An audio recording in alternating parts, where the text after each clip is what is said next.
बिस्मिल्लाहिर्रहमानिर्रहीम अस्सलाम वालेकुम। जेकब न्यूज़ के प्रोग्राम ख़बर ऐं हक़ीक़त में आऊँ आहियां आवां जो मेज़बान सैयद ज़मीर आलम। नाज़रीन, पूरे मुल्क में हिन वक़्तु कोरोना जे हवाले सां हिकु पैंडेमिक कंडीशन क्रिएट थी आहे। ॾाढी तशवीशनाक सूरत हाल आहे।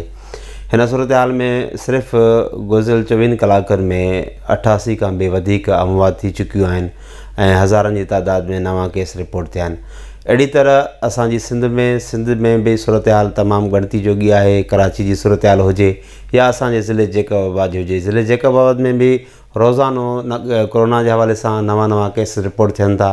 ऐं उन सां अलावा असांजे तालुके ठुल जी जेका सूरत हाल आहे उन मुतालिक़ सोशल मीडिया ते हिकिड़ो ज़ोरदार इशू हाईलाइट थियो आहे त ठुल में कोरोना जा केसिस तमामु घणा वधी रहिया आहिनि।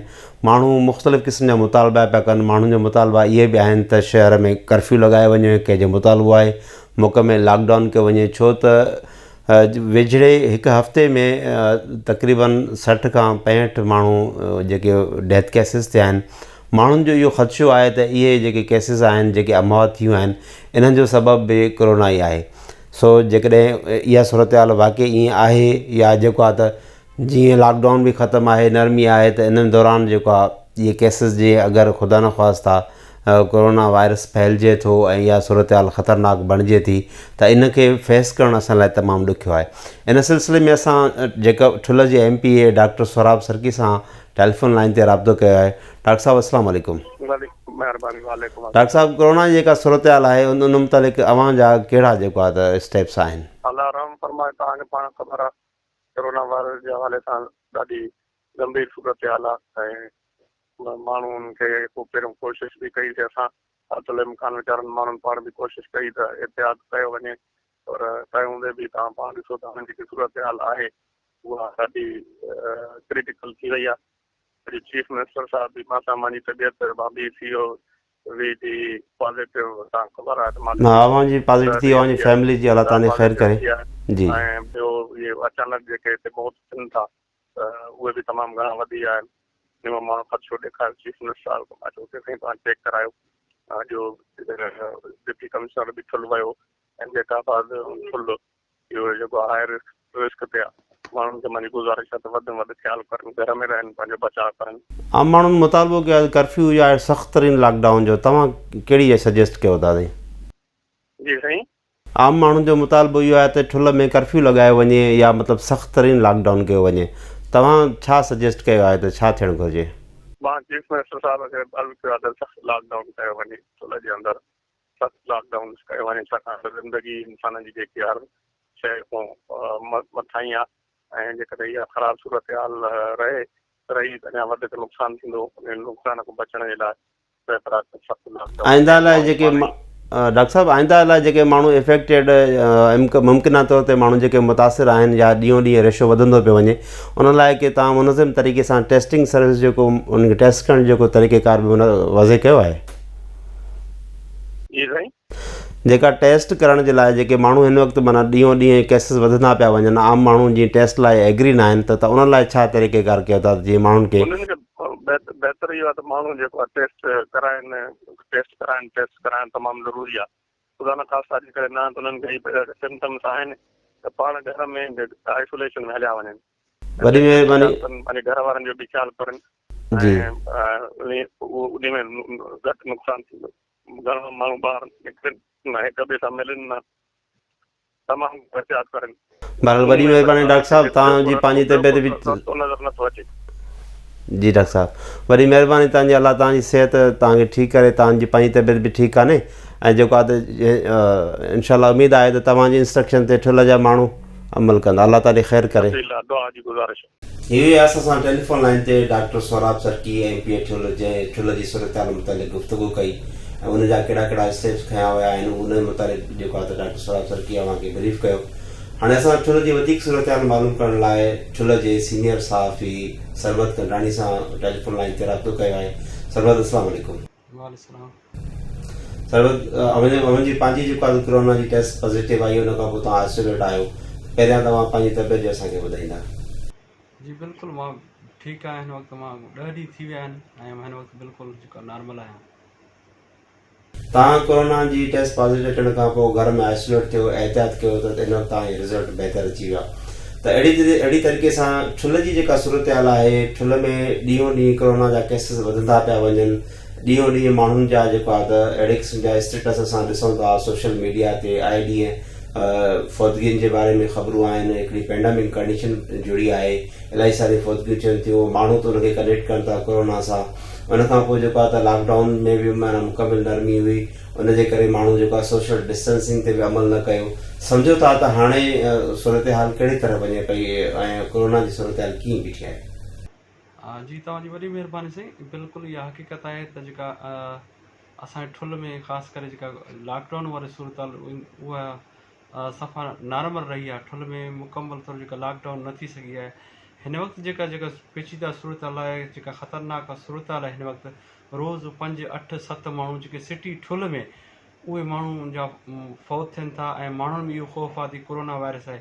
ऐं ताज़ो जेको आहे अॼु बि केस थिया आहिनि। जी उस्ताद शौकत सरकी आहे जेको वेंटिलेटर ते हुयो, उनजो पुटु पिणु गुज़िरियल राति फेसबुक ते इहा सूरत हाल ॿुधाई त मुंहिंजो वालिद साहिबु वेंटिलेटर ते, असांजो ख़ानदान पंहिंजो कोरोना वायरस में वरितल आहे, उहो अॼु फौत थी विया आहे। ॿिया केतिरा ई माण्हू फौत थी विया आहिनि।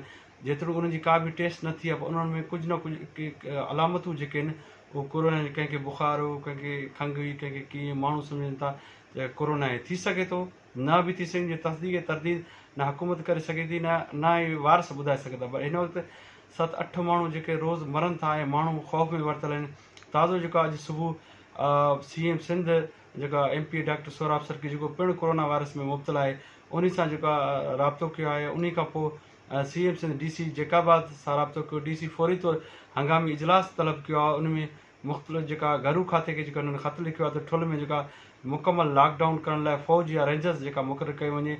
ऐं तव्हां पाण ॾिसो था त सोशल मीडिया ते माण्हुनि इहा ट्रेंड हलायो आहे, अहिड़े क़िस्म जो मुहिम हलायो आहे त जेका ठुल्ह में मुकमल तौरु लॉकडाउन करणु घुरिजे। हिकु तरफ़ लॉकडाउन जी ॻाल्हि आहे, बिल्कुलु लॉकडाउन थियणु घुरिजे, पर ॿिए तरफ़ जेका सूरत आहे त जेकॾहिं लॉकडाउन थिए, जेको पोरे तबिको आहे उहो काॾे वञे, ख़ासि करे जेके रेड़ी वारा आहिनि, मज़दूर आहिनि, जेके होटल वारा आहिनि, उहे किथां वञनि। तव्हां हिन वक़्तु जेका सूरत आहे ठुल्ह में पुलिस नाले का बि शइ न आहे। पुलिस सिर्फ़ु कारोबार जेका करे रही आहे। तव्हां ॾिसो त ठुल्ह में गुज़िरियल 2 ॾींहंनि खां वठी ठुल्ह खां कराची पंहिंजो ठुल्ह खां वरी कोयटा समेत जेके बि वॾा ट्रांसपोर्ट कोच आहिनि उहे खुली विया आहिनि। सिर्फ़ु ठुल्ह में जेकॾहिं